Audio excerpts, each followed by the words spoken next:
আমার এই 13 তারিখ থেকে কেউ যদি বাংলাদেশ জাতীয়তাবাদী দলের পরিচয়ে আপনাদের সাথে কোনো ধরনের সন্ত্রাসী চাঁদাবাজি করে, সেটা আমার লাশের করতে হবে।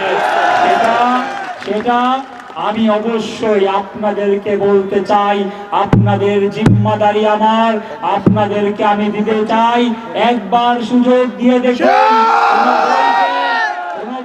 যখন কোনো মলাট দেখে বিচার করতে নাই, ডোন্ট জাজ বুক বাই ইটস কভার। আপনারা শুধু আমাকে একবার বিচার করে দেখুন, আমার স্বরূপ একবার ভোট দিয়ে দেখুন। আমি যা বলছি কথার সাথে যদি কাজের মিল না থাকে, আপনাদেরকে অগ্রিম বলে যাই, আমাকে ভোট দিতে হবে না। তাই আপনাদের দোয়া চাই, সহযোগিতা চাই। আপনাদের অযোগ্য সন্তান হিসেবে 12 তারিখ ভোট চাই। আমার ভোট চাই। আমি অনেক চেষ্টা করেছি, প্রশাসনের সাথে বাজার আর এই অটো স্ট্যান্ড নিয়ে বসেছি।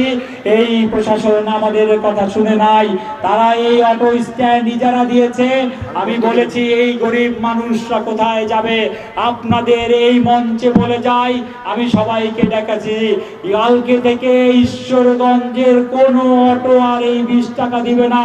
সমস্ত ইজারাদারদের আমি নিয়ে বুঝবো, সমস্ত ইজারাদার এই অর্থ ভর্তুকি দিবে। আমি সেই কথা বলেছি। ভবিষ্যতে আরেকটি কথা বলে যাই, এই বাজারের পরিবেশ আমরা অবশ্যই দেখব।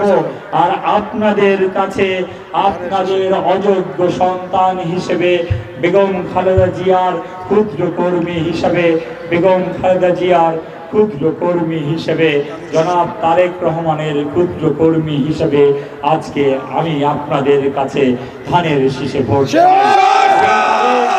আমার সাথে যার কথা হয়েছে, আমার সাথে যার কথা হয়নি, আপনারা আমাদের সবাই ঈশ্বরগঞ্জবাসী প্রত্যেককে ধানের শীষকে ধারণ করে আপনারা এই 12 তারিখে দলমত নির্বিশেষে বিজয়ী করে আমাকে বাংলাদেশ জাতীয়তাবাদী দলকে এই রাষ্ট্র পরিচালনার দায়িত্ব দিবেন।